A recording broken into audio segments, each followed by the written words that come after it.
J'ai réalisé ce montage en m'appuyant sur un interview que j'ai eu avec René, qui vient de nous quitter, faisant suite une série de conversations que j'avais eues avec lui dans les années 2005. Et c'est finalement en avril 2007 qu'il m'a un petit peu raconté ses souvenirs. Il était venu, je me souviens, avec un texte complètement écrit dans lequel, très minutieusement, il m'a raconté un petit peu le déroulement de sa vie, mais au-delà, bien sûr, la famille Amato, dont il était le dernier. Et René avait aussi quelques talents de narrateur. Donc, pour moi, il ne fallait pas le louper. Et dans notre conversation et dans notre entretien, il nous a parlé des souvenirs d'Ange, mais au fil de la conversation, j'ai découvert donc René qui connaissait bien la famille Mosseri, à laquelle donc il était lié aussi, et puis après plus tard, plus particulièrement mon père, avec qui ils avaient eu aussi quelques souvenirs. À cette interview, j'ai rajouté aussi quelques bouts de films muets qu'avait fait Ange. Ange avait une caméra 9 mm 5 en noir et blanc, et donc j'ai réussi à récupérer quelques séquences de cette époque, des années 55-60, à laquelle, bien sûr, on voit toute cette génération de gamins dont je faisais partie, et je n'étais pas seul, et il y avait donc cousins, cousines, et qui aujourd'hui, donc, nous prenons le relais de cette génération qui a quasiment disparu.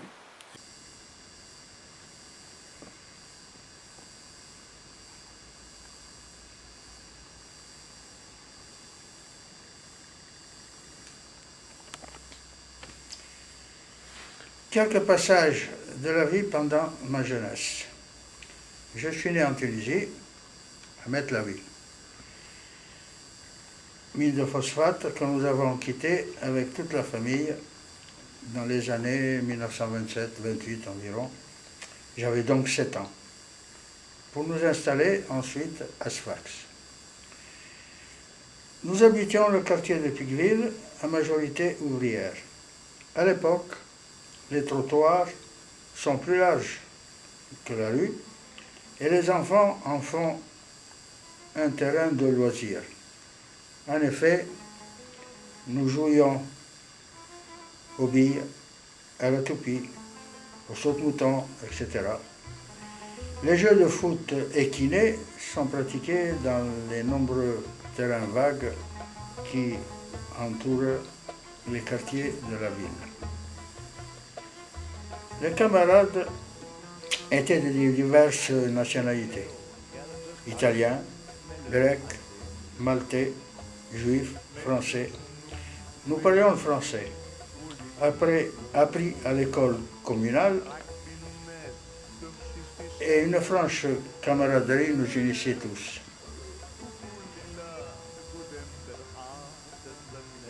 Les instituteurs, intègres, dévoués, nous initiaient à la morale, à l'esprit civique et aux lois de la République. Nous n'avions pas de contact avec les indigènes du pays, les Tunisiens, qui logeaient dans les quartiers appelés Médina ou Ville arabe, généralement entourés par un mur périphérique. Nous n'étions pas riches, ni pauvres, mais heureux. Le chômage n'existait pas, nous ignorions complètement le mot. Mon frère aîné, Ange, s'est fiancé dans les années 31-32 avec Nénette Moucheri.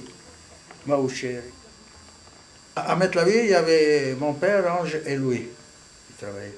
Alors, il faut dire que mon père, c'était quelqu'un qui a beaucoup voyagé à droite à gauche. Mon père, c'est quelqu'un qui a travaillé même en France, bon, pendant quelques mois. Mais il a travaillé en Égypte, en Libye et en Tunisie. Et évidemment, quand il était jeune, en Sicile. Donc c'était quelqu'un qui aimait beaucoup voyager. Et à Tunis, nous étions dans une mine de phosphate, mais nous n'étions pas mineurs. Les mines de phosphate vivaient en autarcie complète. Autrement dit, il y avait de tout là-dedans. Il y avait aussi bien des comptables que des magasiniers, que des ouvriers, des ajusteurs, mécaniciens, etc. Voilà. Et mon père était forgeron, et mon frère Ange, ainsi que Louis, était ouvrier. Voilà. Et puis, c'est Ange qui nous a incités à quitter la mine. En effet, il a quitté Sfax parce que il se voyait qu'il n'avait pas d'avenir là-bas, à Metlavi, parce qu'en effet, à Metlavi, avoir de l'avenir, c'est avoir le titre de chef un jour. Mais de chef, comme il n'y en a qu'un, et donc des candidats, il y en a plusieurs, c'est un peu difficile d'y arriver. Et c'est pourquoi qu'il a quitté Sfax, parce que qu'il a quitté Metlavi pour s'installer à Sfax. Et en effet, à Sfax, d'ailleurs, Ange, c'est quelqu'un qui, dans les années 30, avait une voiture. Il avait une voiture sport. À l'époque, on pouvait les compter, les voitures qu'il y avait dans toute Sfax. Bon, c'est dire qu'il avait trouvé une bonne situation, il gagnait bien sa vie. Et voilà, et donc c'est lui qui le premier est allé à Sfax, et puis toute la famille a suivi. Comme je l'ai fait moi-même d'ailleurs plus tard. En effet, moi aussi, avec mes frères, avec Jacques et Michel. Hein. Mon père ne travaillait plus, hein. il était déjà âgé, et donc nous étions dans une mine de phosphate à côté de Metlavi qui s'appelait Mdila. Bon, et ce qui s'est passé pour Ange, ben, je l'ai compris moi-même plus tard, et j'ai dit à mon frère Michel qu'il n'y avait pas de situation, enfin, nous avions un peu d'ambition, et là, c'était un peu difficile, hein, de satisfaire cette envie-là. Et donc, j'ai dit à mon frère Michel, écoute, moi, je vais essayer de trouver un emploi convenable. Et en effet, j'ai écrit à Ange. Je lui ai dit que je désirais tenter ma chance à Tunis et je lui ai demandé s'il pouvait me recevoir pendant quelques jours. Et en effet, il m'a envoyé un télégramme de suite me disant que je pouvais y aller. Et c'est de là que je suis allé à Tunis. Et bon, j'ai fait un essai. Là, à l'époque, je travaillais dans les chantiers maritimes à Tunis. Bon, j'ai fait un essai concluant, et en effet, ce qui prouve que j'ai bien fait de le faire, c'est que je gagnais plus que le double de ce que j'avais à la mine, en Mdila. Voilà, et alors moi j'ai fait comme a fait mon frère Ange, toute ma famille m'a suivi, enfin toute la famille. Il y avait Michel, mon père, ma mère, voilà, et ma soeur. Voilà. Oui. On jouait au football dans un club qui était italien, parce qu'à l'époque il y avait les clubs, disons, tunisiens, italiens, français, etc. Et 4 frères ont joué ensemble. 5, non, on n'a pas eu le temps. En effet, Ange et Louis, qui étaient les plus grands, ont quitté le foot, et c'est là que je me suis introduit. Donc moi-même j'ai joué, mais nous avions joué à 3, c'est-à-dire Jacques, Michel et moi. Voilà. Jacques était un excellent footballeur, il a même participé à une sélection de Tunisie. Et oui, on a fait une fameuse chanson, je ne m'en souviens pas exactement, mais je peux dire quelques mots à ce sujet. Disait, e Giacomo, quando dà un colpo al pallone, sembra un colpo di cannone. Alors, traduction, et Jacques, quand il donne un coup au ballon, ça ressemble à un coup de canon.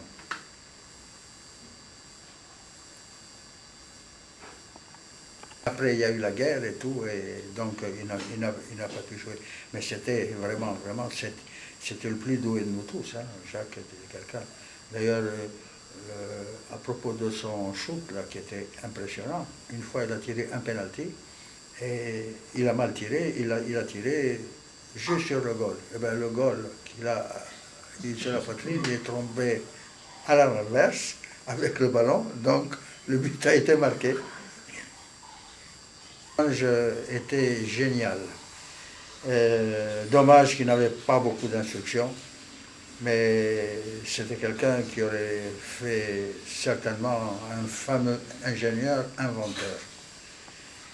Il avait le génie vraiment du travail et la bricole pour lui, alors c'était vraiment du jeu. Voilà. Bon, énumérer tout ce qu'il a fait, c'est un peu difficile et il y en a tellement. Là, j'avais 13-14 ans. Il était fiancé. Il était fiancé avec Nénette. Et comme en été, nous allions tous dans les plages, à l'époque, nous étions à Sfax encore. Donc, il avait fait un pédalo qu'il avait fait entièrement. Un pédalo, mais pour 4 personnes. C'est-à-dire 2 qui pédalaient en tandem, et 2 passagers, c'est-à-dire 4 en tout. Et il a fait une pirogue aussi, une pirogue qui était extraordinaire. Elle pesait 13 kilos. Mais alors, je me souviens qu'à l'époque, c'est moi qui m'en servais le plus souvent, parce que lui, il travaillait, il ne venait à la plage que le soir tard.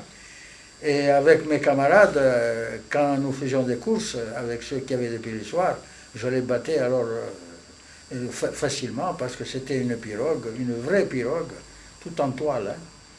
Et donc qui allait très vite. Mais il fallait savoir monter dessus. Il fallait apprendre comme on apprend sur une bicyclette, exactement. Voilà.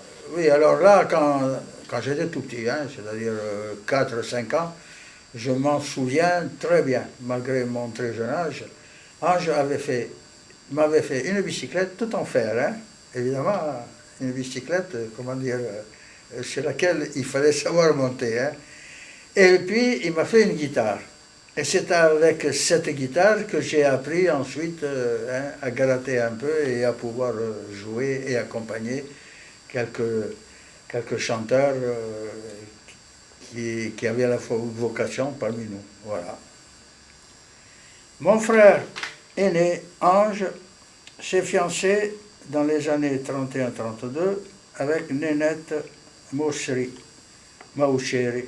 d'origine, dont la famille habitait le quartier du Port, à Sfax, pour venir s'installer ensuite dans notre quartier de Picqueville. C'est ainsi que j'ai connu leurs nombreuses familles originaires de Comiso en Sicile. Les enfants, Nino, entrepreneur de maçonnerie, marié à Inès Pluchino. Nénette, déjà nommée, Alfred, Inès, Toussaint, Carmel, Lydia et Liliane. Ses enfants avaient un demi-frère et une demi-sœur, Sauveur et Graziella Laudicina, fils d'un premier mariage. Avec Carmel, nous avions 12-13 ans, on faisait de longues promenades à vélo et nous empruntions en faisant la course les noms des champions cyclistes de l'époque, Pélissier, Pinda, Guerra, Antonin Magne, etc. Carmel, de santé fragile, décéda dans les années 37-38. J'avais déjà quitté Sfax. Je garde un très bon souvenir aussi de Inès, décédée prématurément, très gentille, serviable et cultivée. Lydia, qui était une très belle fille, se fiança avec Joseph Pellegrino, originaire de Trapani, en Sicile. Habitant en Tunis à l'époque, c'est Ange et Nénette qui me l'apprirent. Nous sommes en 1942. En pleine guerre, la Tunisie est relativement calme et sous occupation italo-allemande. Giuseppe, comme nous l'appelions familièrement, marin d'origine, avait gagné pas mal d'argent à la pêche aux éponges, très recherchée à l'époque. Aussi, il acheta un gros bateau de pêche dans le but de faire de plus longues sorties au large des côtes tunisiennes. Demeurant à Sfax, il était venu à Tunis pour armer son bateau, achat de matériel, cordage, voile, etc. N'oublions pas que nous étions en période de guerre. La marchandise est rare et surtout très chère. Encore célibataire, sa fiancée à Sfax, nous avons passé quelques journées ensemble à nous distraire comme on peut le faire en temps de guerre. J'ai appris quelque temps après que son bateau a été bombardé et détruit complètement. Étant italien, donc étranger à la Tunisie encore française, il n'a perçu aucune indemnité et a tout perdu. Étant marié à Lydia, sa belle famille l'a aidé à se reconvertir dans la mécanique. Homme très brave, travailleur, consciencieux, il a élevé ses 3 enfants convenablement. Les années après-guerre et jusqu'à 1956 se passent paisiblement et nous avons retrouvé la joie de vivre. La moindre fête, naissance, baptême, jour férié est l'occasion de nous réunir à plusieurs familles. L'esprit famille est très profond et principalement les frères Amato, 5 frères et une sœur, qui sont le plus souvent à l'origine des rassemblements de fêtes et repas.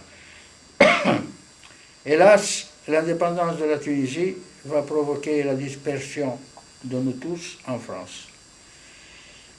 Après nos différentes installations dans diverses régions de la métropole, l'esprit famille nous a permis de temps à autre, et malgré nos résidences éloignées, de nous réunir à nouveau et passer des moments inoubliables. Oui, alors, Giuseppe, comme je l'ai dit précédemment, c'était un brave garçon, Et donc, nous avons passé quelques journées ensemble à Tunis. Et je me souviens, par exemple, une fois, nous étions en train de discuter où nous pouvions aller au cinéma à un spectacle quelconque. Et c'était l'époque où Maurice Chevalier était venu à Tunis chanter. Alors je lui ai dit, tiens, il y a Maurice Chevalier. Il m'a dit, ah ben on y va. Alors je lui ai dit, tu sais, c'est cher les places, hein. Il m'a dit, ça fait rien, combien c'est? Alors je ne me souviens pas du prix, mais je sais que c'était relativement cher. Bref, il m'a dit, écoute, bon, si c'est cher, tu payes ta place, toi. Je dis oui, moi, je paye la mienne. Et puis, total, quand on est arrivé devant le guichet pour prendre les billets, c'est lui qui a pris les 2 billets et c'est lui qui a payé les 2 places. Alors, là, lui disant que nous avions dit que nous devions partager chacun le sien de billets, et il m'a dit, écoute, il m'a dit, voir Maurice Chevalier, hein, ce n'est pas donné à chaque instant. Et donc, là, le prix ne compte pas. Et ce qui nous intéresse, c'est d'aller le voir chanter. Et en effet, nous nous sommes régalés et nous avons entendu chanter Maurice Chevalier avec tout son répertoire. À Metlavie, il y avait mon père, Ange et Louis qui travaillaient. Alors, il faut dire que mon père, c'était quelqu'un qui a beaucoup voyagé à droite à gauche. Mon père, c'est quelqu'un qui a travaillé même en France, bon, pendant quelques mois. Mais il a travaillé en Égypte, en Libye et en Tunisie.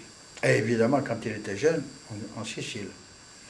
Donc c'était quelqu'un qui aimait beaucoup voyager. Et à Tunis, nous étions dans une mine de phosphate, mais nous n'étions pas mineurs. Les mines de phosphate vivaient en autarcie complète. Autrement dit, il y avait de tout là-dedans. Il y avait aussi bien des comptables que des magasiniers, que des ouvriers, des ajusteurs, mécaniciens, etc. Voilà. Et mon père était forgeron, et mon frère Ange, ainsi que Louis, était ouvrier. Voilà. Et puis, c'est Ange qui nous a incités a quitté la mine. En effet, il a quitté Sfax parce que il se voyait qu'il n'avait pas d'avenir là-bas, à Mettlavie, parce qu'en effet, à Mettlavie, avoir de l'avenir, c'est avoir le titre de chef un jour. Mais de chef, comme il n'y en a qu'un, et donc des candidats, il y en a plusieurs, c'est un peu difficile d'y arriver. Et c'est pourquoi qu'il a quitté Sfax, parce que qu'il a quitté Mettlavie pour s'installer à Sfax. Et en effet, à Sfax, d'ailleurs, Ange, c'est quelqu'un qui, dans les années 30, avait une voiture. Il avait une voiture sport. À l'époque, on pouvait les compter, les voitures qu'il y avait dans toute Sfax. Bon, c'est dire qu'il avait trouvé une bonne situation, il gagnait bien sa vie. Et voilà, et donc c'est lui qui le premier est allé à Sfax, et puis toute la famille a suivi. Comme je l'ai fait moi-même d'ailleurs plus tard. En effet, moi aussi, avec mes frères, avec Jacques et Michel. Hein. Mon père ne travaillait plus, hein. il était déjà âgé, et donc nous étions dans une mine de phosphate à côté de Mettlavie qui s'appelait Mdila. Bon, et ce qui s'est passé pour Ange, ben, je l'ai compris moi-même plus tard, et j'ai dit à mon frère Michel qu'il n'y avait pas de situation, enfin, nous avions un peu d'ambition, et là, c'était un peu difficile, hein, de satisfaire cette envie-là. Et donc, j'ai dit à mon frère Michel, écoute, moi, je vais essayer de trouver un emploi convenable.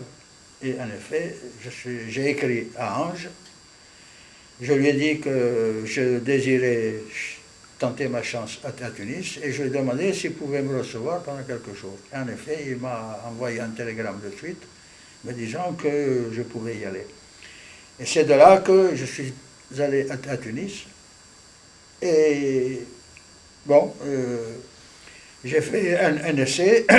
Là, à l'époque, je travaillais dans les chantiers maritimes à Tunis. Bon, j'ai fait un essai concluant, et en effet, ce qui prouve que j'ai bien fait de le faire, c'est que je gagnais plus que le double de ce que j'avais à la mine, à Mdila. Voilà, et alors moi j'ai fait comme a fait mon frère Ange, toute ma famille m'a suivi, enfin toute la famille. Il y avait Michel, mon père, ma mère, voilà, et ma soeur. Voilà.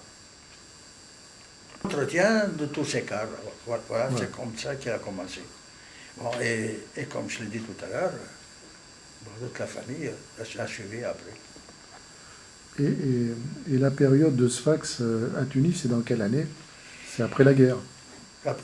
Pour nous, Ange était parti à Tunis. Non, c'est pendant la guerre que je suis allé à Tunis, en 1942. En 42. Alors, j'ai bénéficié de l'époque, parce que tu sais que, comment dire, j'étais italien encore, hein, mais c'est pas la peine de le dire ça. Hein. Non, je le raconte à toi, comme ça. Et donc, il y avait la guerre. Et l'Italie était en guerre contre la France. D'ailleurs, beaucoup d'Italiens, la majorité des Italiens, étaient prisonniers. Ils les avaient pris, ils les avaient mis dans des camps de concentration. Bon. Moi, comme ils avaient besoin, il fallait que la mine marche, ils m'ont gardé. Voilà. Et donc, j'ai continué à travailler. Mais si j'avais voulu me déplacer, je n'aurais pas pu. Mais après, il y a eu l'occupation italo-allemande. Ouais. Et c'est ça qui m'a permis de pouvoir me déplacer, parce qu'à ce moment-là, étant italien, je pouvais me déplacer. C'est après qu'on est devenus français tous, hein. Aussi bien Ange que Louis et moi. Voilà. Dans la famille, habitait le quartier du port, à Sfax, pour venir s'installer ensuite dans notre quartier de Piqueville. C'est ainsi que j'ai connu leurs nombreuses familles originaires de Comiso en Sicile. Les enfants, Nino, entrepreneur de maçonnerie, marié à Inès Pluchino. Nénette, déjà nommée, Alfred, Inès, Toussaint, Carmel, Lydia et Liliane. Ses enfants avaient un demi-frère et une demi-sœur, Sauveur et Graziella Laudicina, fils d'un premier mariage. Avec Carmel, nous avions 12-13 ans, on faisait de longues promenades à vélo et nous empruntions en faisant la course les noms des champions cyclistes de l'époque, Pélissier, Binda, Guerra, Antonin Magne, etc. Carmel, de santé fragile, décéda dans les années 37-38. J'avais déjà quitté Sfax. Je garde un très bon souvenir aussi de Inès, décédée prématurément, très gentille, serviable et cultivée. Lydia, qui était une très belle fille, se fiança avec Joseph Pellegrino, originaire de Trapani, en Sicile. Habitant Tunis à l'époque, c'est Ange et Nénette qui me l'apprirent. Nous sommes en 1942, en pleine guerre. La Tunisie est relativement calme et sous occupation italo-allemande. Joseph, Giuseppe comme nous l'appelions familièrement, marin d'origine, avait gagné pas mal d'argent à la pêche aux éponges, très recherchée à l'époque. Aussi, il acheta un gros bateau de pêche dans le but de faire de plus longues sorties au large des côtes tunisiennes. Demeurant à Sfax, il était venu à Tunis pour armer son bateau, achat de matériel, cordage, voile, etc. N'oubliez pas que nous étions en période de guerre. La marchandise est rare et surtout très chère. Encore célibataire, sa fiancée à Sfax, nous avons passé quelques journées ensemble à nous distraire comme on peut le faire en temps de guerre. J'ai appris quelque temps après que son bateau a été bombardé et détruit complètement. Étant italien, donc étranger à la Tunisie encore française, il n'a perçu aucune indemnité et a tout perdu. Étant marié à Lydia, sa belle famille l'a aidé à se reconvertir dans la mécanique. Homme très brave, travailleur, consciencieux, il a élevé ses 3 enfants convenablement. Les années après-guerre et jusqu'à 1956 se passent paisiblement et nous avons retrouvé la joie de vivre. La moindre fête, naissance, baptême, jour férié est l'occasion de nous réunir à plusieurs familles. L'esprit famille est très profond et principalement les frères Amato, 5 frères et une sœur, qui sont le plus souvent à l'origine des rassemblements de fêtes et repas. Hélas, l'indépendance de la Tunisie va provoquer la dispersion de nous tous en France.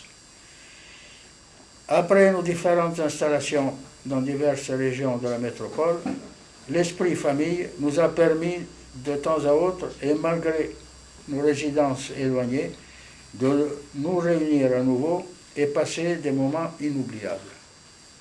C'est un petit bonheur que j'avais ramassé, il était tout en pleurs sur le bord d'un fossé. Quand il m'a vu passer, il s'est mis à crier: Monsieur, ramassez-moi, chez vous, amenez-moi. Mes frères m'ont oublié, je suis tombé, je suis malade. Si vous ne me cueillez point, je vais mourir, quelle balade.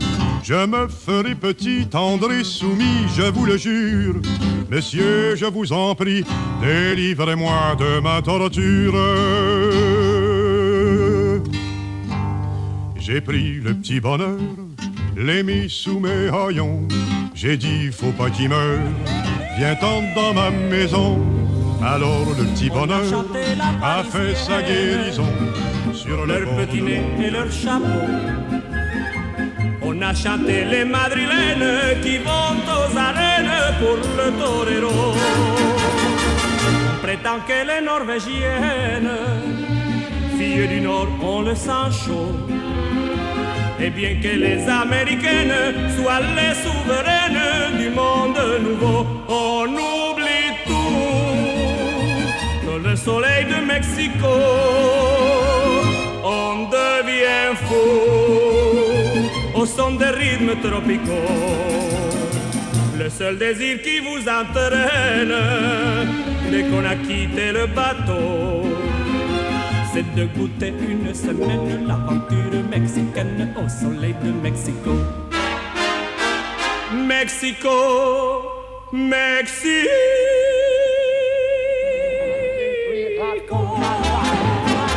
Sous ton soleil qui châtaille, le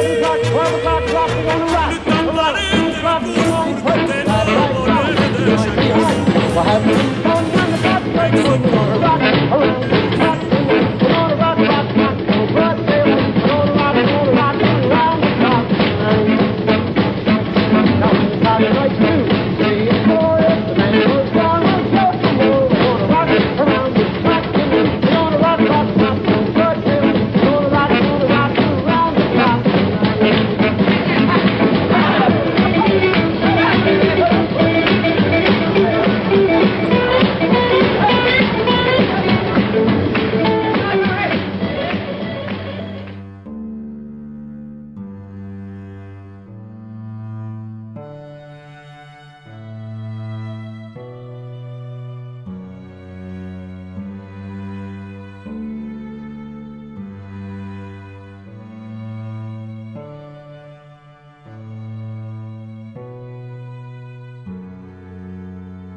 o'clock, 4 o'clock, rock. 5, 6, 7 o'clock, 8 o'clock, rock. 9, 10, 11 o'clock, 12 o'clock, rock. We're gonna rock around 3 o'clock tonight. Put glad right down. Join me high.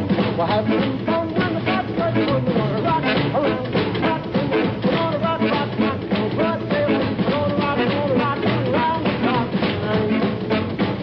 Now when the clock strikes 2, 3, and 4, if the man goes down, we'll go some more. We're gonna rock around the clock tonight. We're gonna rock, rock, rock. Till broad daylight. We're gonna rock around the clock tonight.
Près de la grève, souvenez-vous des voix de rêve chantées pour nous.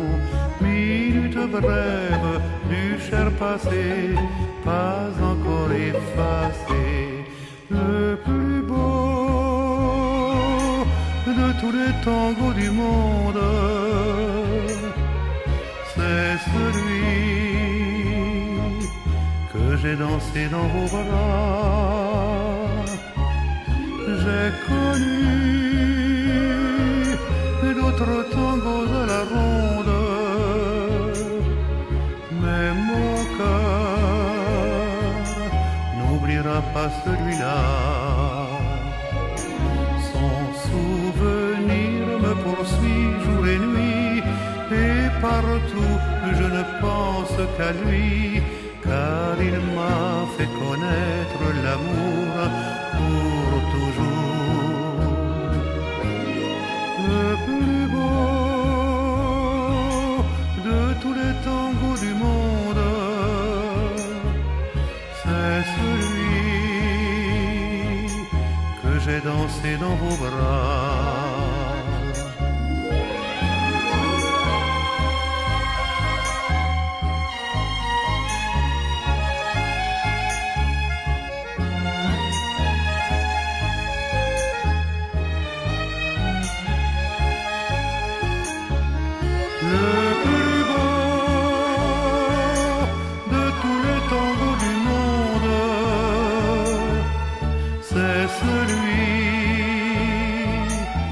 J'ai dansé dans vos bras. Son souvenir me poursuit jour et nuit, et partout je ne pense qu'à lui, car il m'a fait connaître l'amour pour toujours. Le plus beau de tous les tangos du monde, c'est celui que j'ai dansé dans vos bras.